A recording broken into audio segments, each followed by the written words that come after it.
What's up, everybody? It's Legal Tender coming at you with another little video. Back in the building, back in the vault. All right, so thank everybody for the love and support on the channel. If you're a fan of numismatics and paper currency, stay rocking with me, stay rocking with the channel. Every week I will be putting out a new episode speaking about paper currency. So thank you, thank you, thank you. Appreciate the love, the comments, and the support. All right, so today, this video I will be speaking about silver certificates. You can see up top, it's a silver certificate. We got the blue seal, we got the blue serial numbers. Now you may look at this note and think that it is a little different because it is an older design. It is series 1923. This is what they call a horse blanket. And that is because of the size. Compare this size to today's modern day size note. And the horse blanket completely engulfs this smaller size note. Now you can see that they're both silver certificates. Identified up top, silver certificate. They both got blue seals. They both got blue serial numbers. But the smaller note, it is of year series 1928, when this smaller size note was introduced into circulation. And we'll speak about that in a second. All right, so on this horse blanket, the silver certificate, it served as a form of currency between the years 1878 and 1964. These notes were printed in response to citizens being angered by the Fourth Coinage Act. The certificates were redeemable for their face value in silver coins or raw silver bullion. But in the year 1968, June 24, 1968, they lost their redeemable status, and these notes could have only been redeemed for Federal Reserve notes. As you see, these large size silver certificates from the year 1878 to 1923 were issued in the denominations from $10 bills all the way up to $1,000 notes.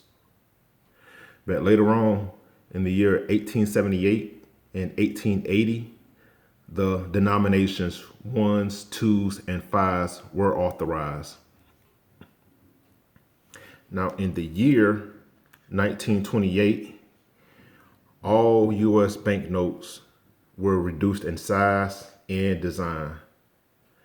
The small silver certificate of 1928 through 1964 were only issued in the denominations of 1s, 5s, and 10s. On August 20th, 1925, Treasury Secretary Andrew W. Mellon appointed a committee to investigate the possible advantages of issuing smaller size notes. And the reason they came up with that is with this size note compared to this size note, this note right here was more consuming in regards to paper and ink. And it was a research study conducted that found out reducing the size saved millions of dollars. So they was able to produce more notes by reducing the size. You cut down the size, you're saving paper, and you're saving on ink as well. So in May 1927, the Treasury Secretary at the time, he accepted the recommendations from his committee, and then they decided to reduce the size to what we have today. And it has a width of 6.14 inches and a length of 2.14 in length. The verbiage on a horse blanket, i.e. the obligation on the silver certificate. All the lettering on the note is the obligation. The obligation is the the binding contract that the government has with the bearer of the note. And as we see on this note, it says silver certificate. This certifies that there has been deposited in the treasury of the United States of America $1 silver payable to the bearer on demand. So you could go into a treasury building or a bank and say, I want to exchange whatever denomination you had. If it was a 1, 2, or a 5, or these larger notes from 10 to 1,000, I want X amount of dollars in silver or silver coin or silver raw bullion. That obligation was reduced and taken away on June 24th, 1968. That obligation required that the Treasury maintain stocks of silver dollars to back and redeem the obligation that was placed on that note. Now, when they had a new series, as we see the series year right here, the series is 1928. On the series year of 1934, the obligation was changed, and that freed up the Treasury from having like stockpiles of silver coins inside their vaults. What they did, they went from silver coins to only issuing redeemable silver granules and raw bullion. Silver granules is, think of it just like fine powder. So they just had like stockpiles of silver granules, and they will weigh that out to equal the dollar amount that was to be redeemed by turning in this note. So after they did away with the silver coins, large quantities of silver dollars intended to be redeemable for these notes were found in Treasury vaults. So they just had all them coins just like stockpiled up, just put on standby, and obviously they forgot about them until years, if not decades later, where they just found like an overabundance of just like silver coins.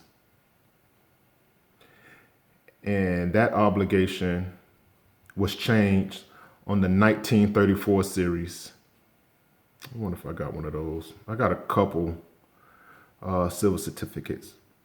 Let me look through my little collection and see if I have any 1934 where it states that obligation. But in the future, I would have another episode speaking about the change of the obligations throughout the years in history and different types of notes that's been printed. So that's what we got for silver certificates. Also, we'll be speaking about gold certificates. The same thing applied for gold certificates as well.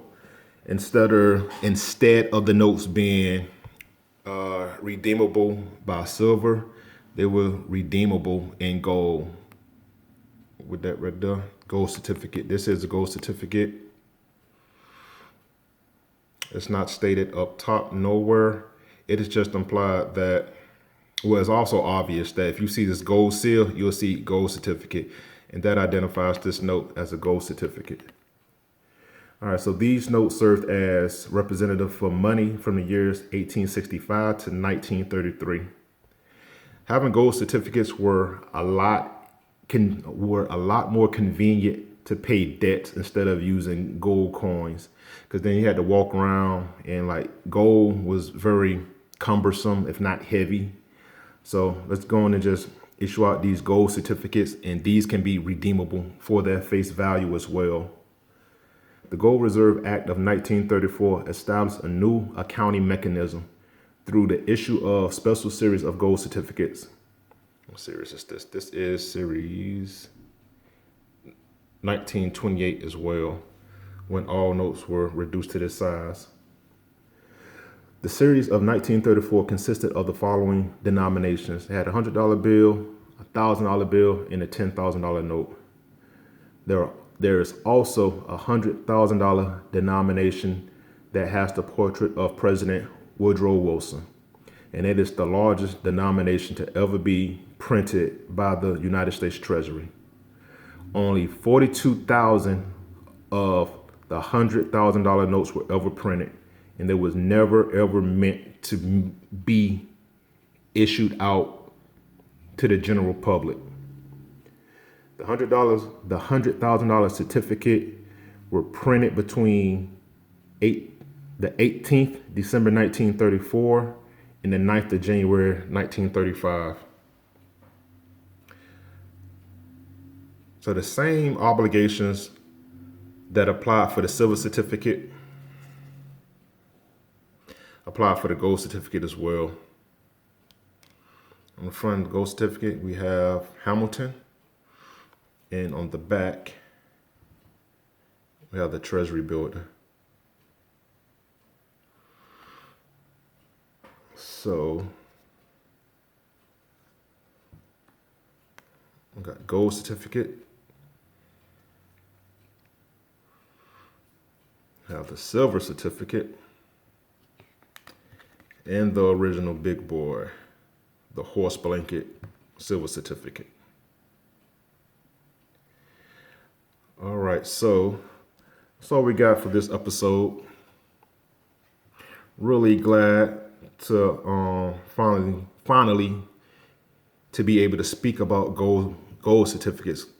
Gold certificates are a little bit more pricier than the silver one, so it took me a while to get this one. So I'm glad I got it. I'm glad it's in the collection, and I'm able to share my knowledge with you about it. All right, so that's what we got. All right. Till next time, keep it legal, keep it tender.